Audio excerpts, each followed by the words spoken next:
Throughout World War II, one of the most memorable stories retold frequently in today's society is the rescue that occurred in Dunkirk, in which soldiers from the Allied European nations were about to abandon hope when they were miraculously saved.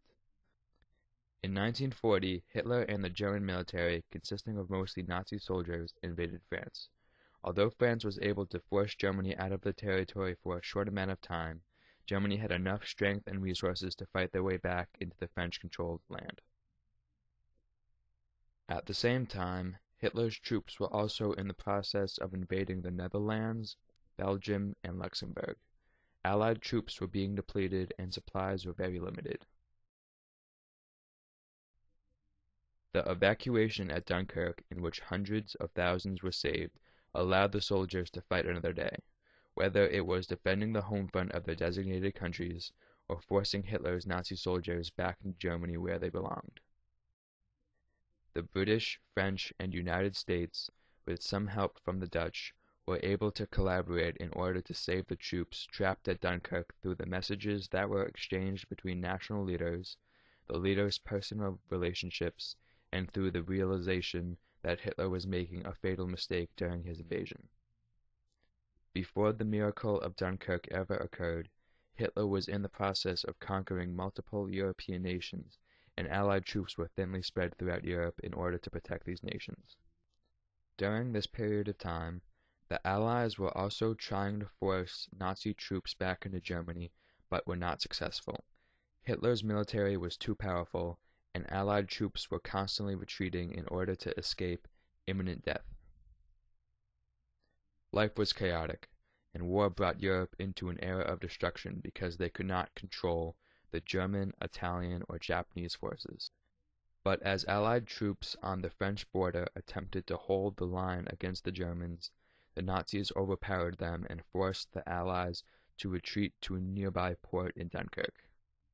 At first, the French didn't realize they were being overpowered, but thankfully French General Viscount Gort recognized that Hitler was sending more troops than they could handle their way, and so he suggested to Winston Churchill of Britain that he issue an evacuation in order to save all the troops trapped at the port.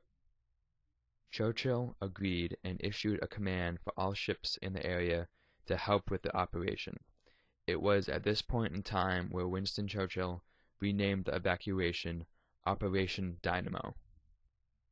If the Allies hadn't been rescued in time, all 340,000 troops may have been rendered prisoners of war to the Nazis and taken back to Germany to work in concentration camps. Although they had weapons, including tanks and several warships, the Germans overpowered them with a colossal arsenal of Dornier 17 airplanes capable of wiping out an entire army base. Also, the warships were not able to get anywhere close to the shore of Dunkirk due to the incredibly shallow sandbar of the beach. This was a series of unfortunate events for the Allies, but because of Winston Churchill's plea for all nearby boats to help with the evacuation, not all hope was lost.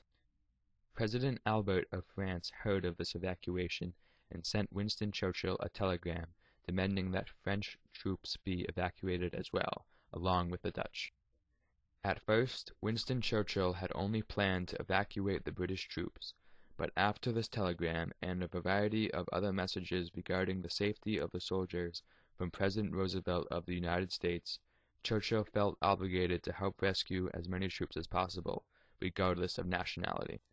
However, the Allies only expected approximately 40,000 troops to be rescued before German forces arrived, but after issuing a command for all boats in the areas, such as yachts, dinghies, fishing boats, or canoes that belonged to the French civilians, over 338,000 troops were saved. Most of the credit goes to Admiral Ramsay of Britain, who was named the official director of Operation Dynamo and sent out messages to ships in the area that they were in a state of emergency and needed to be rescued.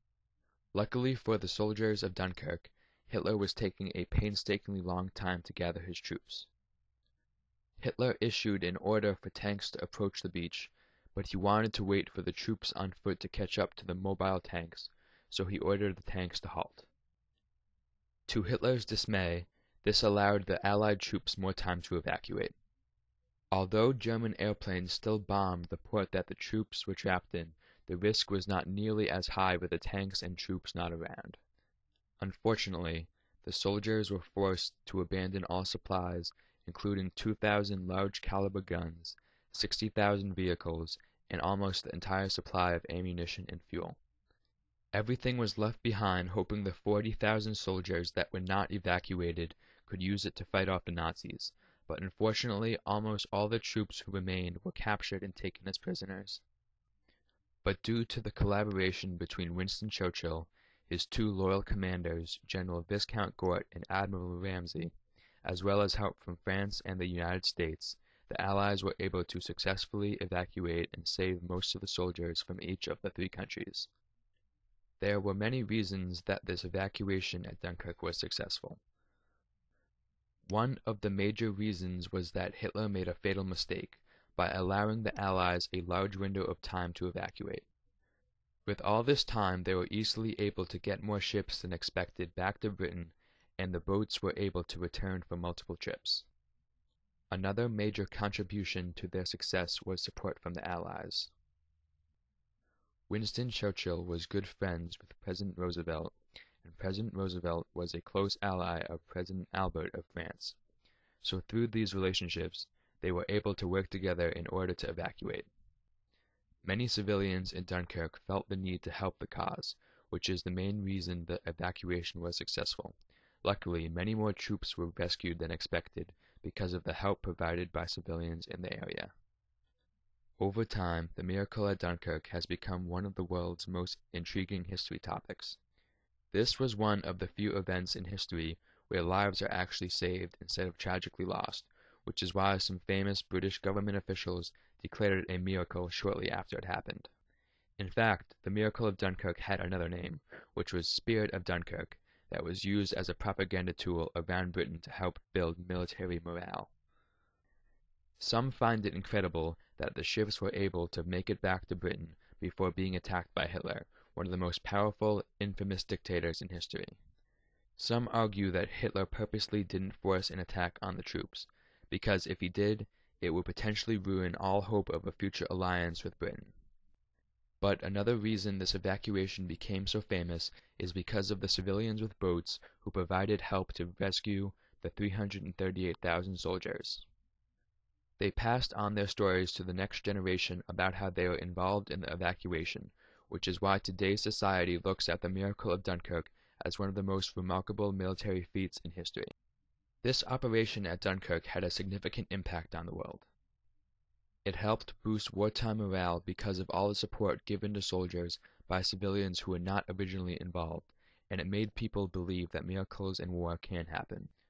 Also, those who were involved documented their experiences while helping rescue the soldiers, including the fact that they were being bombed by German airplanes as they helped with the evacuation. In fact, Arthur D. Devine, one of the men on a rescue ship, described what he saw that day as, "The beach, black with men, illumined by the fires, seemed a perfect target." This event was a well-remembered part of World War II, and was a major feat of teamwork and collaboration with the Allies.